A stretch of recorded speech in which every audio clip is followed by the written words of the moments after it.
Vamos primero con el doctor José Antonio Crespo para tratar de entender este batidillo político que se está dando en la Cámara de Diputados y al interior del Partido Acción Nacional, por otra parte, que es parte también de lo mismo, y lo que está pasando con el PRD, con las salidas de prominentes perredistas, o cuando menos conocidos perredistas, como Leonel Godoy, que ya dijo me voy, como Dolores Padierna, que ya se fue a Morena, lo anunció el domingo o el sábado lo anunció, y René Bejarano, el profesor el señor de las ligas, que ya se fue también a este partido político. ¿Cómo estás, doctor? ¿Qué tal? Buenas. Bien. ¿Cómo te va? Bien, pues mira. Déjame apagar esto porque se echó a andar sola la computadora y no sé qué está pasando. Déjame quitarlo. Ya. Entró un sonido, sí.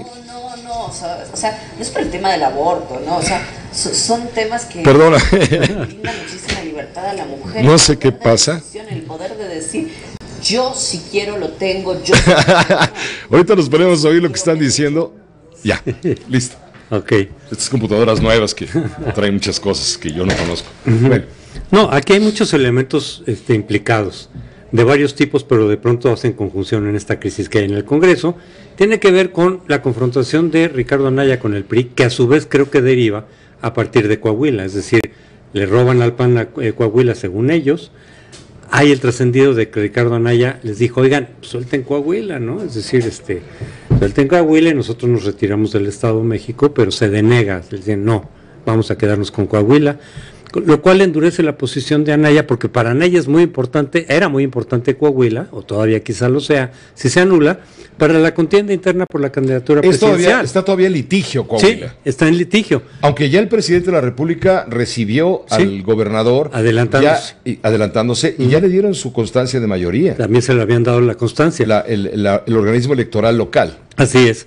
Todavía puede haber un fallo del tribunal que anule la elección, pero Anaya estaba viendo Coahuila como una carta más de su aspiración presidencial, igual que las que había ganado el año pasado. Entonces se confronta con el PRI y probablemente dijo, bueno, pues entonces vamos a endurecernos en la cuestión del fiscal. Sí. Es cierto que Anaya, como han dicho ahorita Lozano y varios otros senadores, Anaya y la mayoría de diputados habían aprobado el pase automático. No veían en ese momento un problema. Bueno. No, porque quien fungía como Procurador General de la República, exacto, cuando se aprobó esa ley secundaria del pase automático en 2014, era Jesús Murillo Caram. Ajá, así es. Cuando Jesús Murillo Caram renuncia a la Procuraduría o le piden que se vaya y sube Raúl Cervantes Andrade como procurador. Pero primero Arely Gómez también, ¿no? Arely Gómez fue primero, tienes razón. Primero una transición ahí. Así es. Como de año y medio. Sí, son condiciones distintas como lo ha dicho Anaya. Pero a mí me parece que por lo de Coahuila y su confrontación con el PRI, entonces se endurece en la cuestión del fiscal, ahora sí con Cervantes.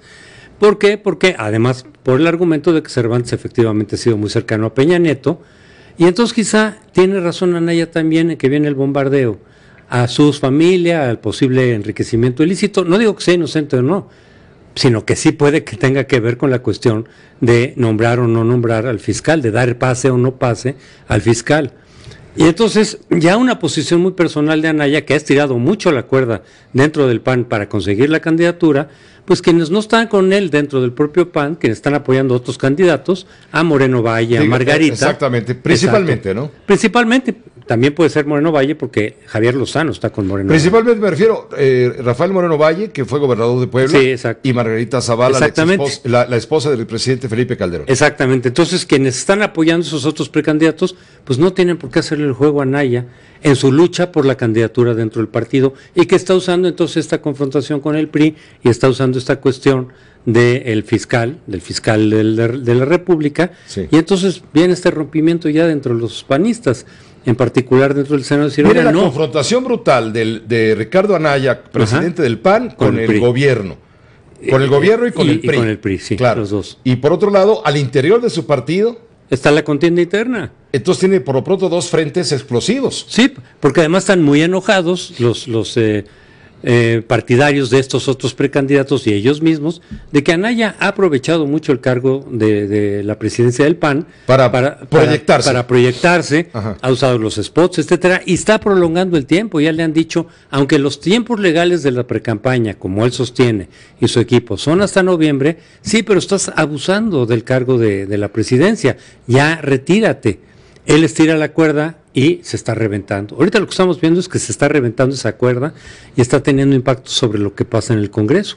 Porque entonces estos senadores del PAN, que no son anayistas, dicen no te vamos a seguir el juego, porque estás utilizando estas fichas para tus propósitos personales. Él dice son unos traidores. Bueno, no lo dice directamente, pero se interpreta como una traición al PAN y a la dirigencia nacional panista, y los acusan de estar vendiendo, lo dijo Fernando Herrera, el líder de los senadores en el PAN, sí, ahí en la Cámara Alta, sí, lo dijo, han preferido, se han quitado la camiseta y se han vendido por la cartera. Sí.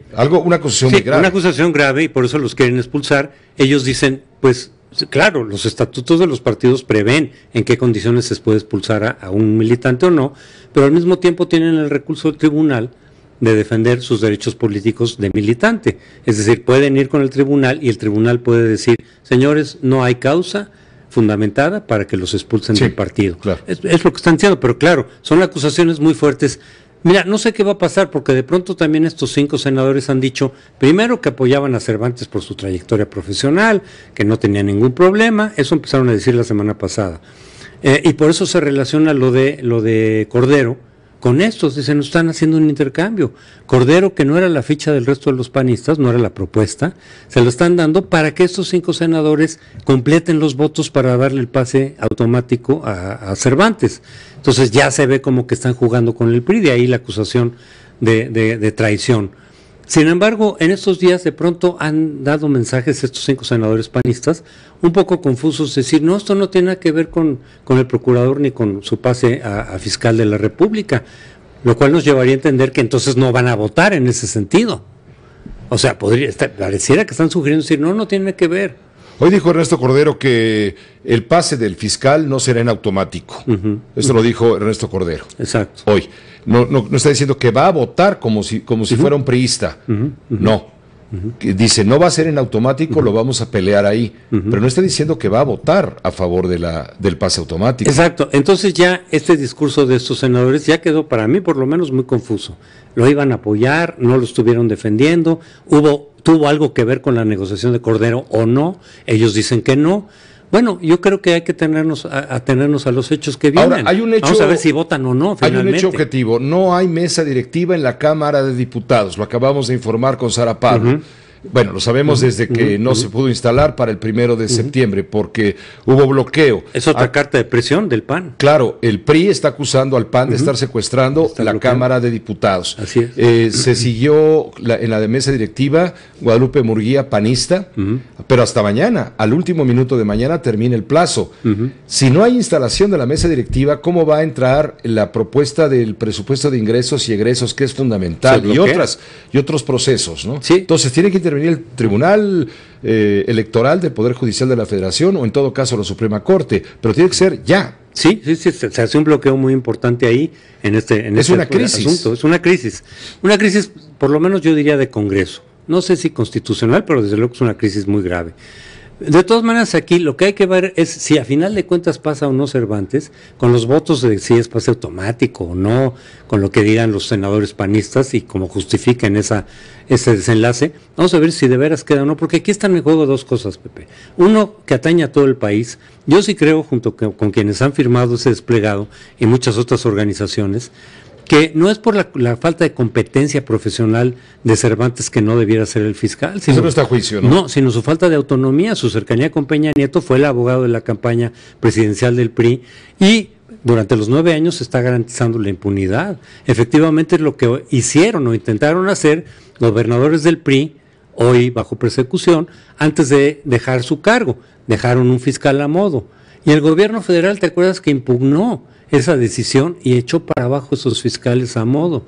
Bueno, ahora a nivel federal lo están intentando hacer. Entonces, ese es un punto muy importante. Desde mi punto de vista, si queda Cervantes, por su falta de autonomía, se viene para abajo y se desvirtúa el Sistema Nacional de Anticorrupción. Porque están diciendo también, Lozano, por ejemplo, no, pero ese es el fiscal anticorrupción, que es otra cosa del fiscal general, que es lo que sería Cervantes. Sí, pero con las facultades que le están dando al fiscal de la República, él puede nombrar al fiscal anticorrupción. Es decir, de todas maneras se le da tanto poder que se puede ese fiscal efectivamente. anticorrupción no tiene que ser un nombramiento del Senado de la República. Claro, en el organigrama dependería del fiscal general, pero el nombramiento viene del Senado, hasta donde entiendo, no del propio fiscal nuevo. Pero tiene mucha incidencia. Ah, eso sí, pues va a ser su jefe. Eso lo explica muy bien, por ejemplo, Pardinas. Juan Pardinas, que estuvo muy metido en esto, lo explica en su artículo de Reforma, es decir, no, se le están dando muchísimas facultades que sí incidiría en buena medida también en el nombramiento del fiscal anticorrupción. Entonces no es cierto que estén totalmente separados. Sí se puede desvirtuar el Sistema Nacional Anticorrupción.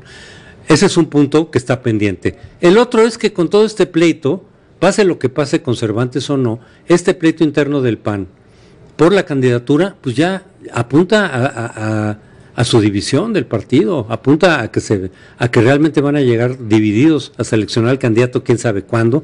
Falta por ver si sale Anaya o no, si lo presionan lo suficiente para que salga del partido, luego definir el método para designar al candidato, luego si acepta o no quienes pierdan, si la contienda fue legal o no, porque están diciendo que no, si fue equitativa, no legal sino equitativa. Entonces todo apunta a una división del PAN que puede provocar que el PAN, que está en segundo lugar en las encuestas, se venga para abajo. Se desplome, sí. Se desplome y quedaría en segundo lugar el PRI. El PRI puede ocupar ese espacio para competir contra López Obrador con posibilidades de triunfo. Entonces son dos consecuencias muy importantes. Una a nivel de partido del PAN, pero que es competitivo hoy por hoy y puede dejar de serlo. Y la otra es qué va a pasar con el Sistema Nacional Anticorrupción, si se desvirtúa, si se pierde el sentido que tenía originalmente, o logran parar a final de cuentas a Cervantes, toda esta movilización que hay en torno de ello, y se nombra a final de cuentas uno auténticamente, hay varios nombres que se están manejando por ahí, de un fiscal auténticamente imparcial, auténticamente autónomo, que no dependa directamente de Peña Nieto, porque le estaría garantizando su impunidad por los próximos 9 años. Hay ya algunas propuestas que surgen de nombres.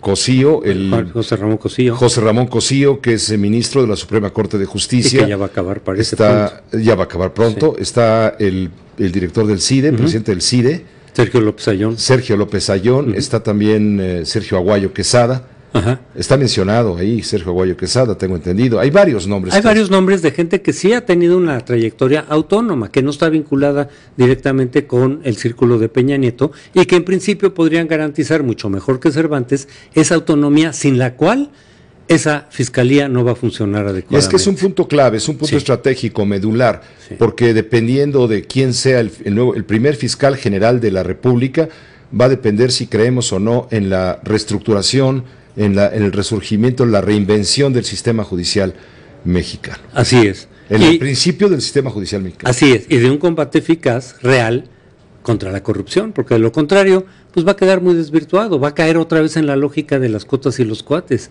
que eso es lo que no se quería, que eso impidió, de hecho, que Cervantes fuera a la Suprema Corte de Justicia, si te acuerdas. Sí, me acuerdo muy bien, lo quería mandar de ministro. Por la cuestión de los cuates.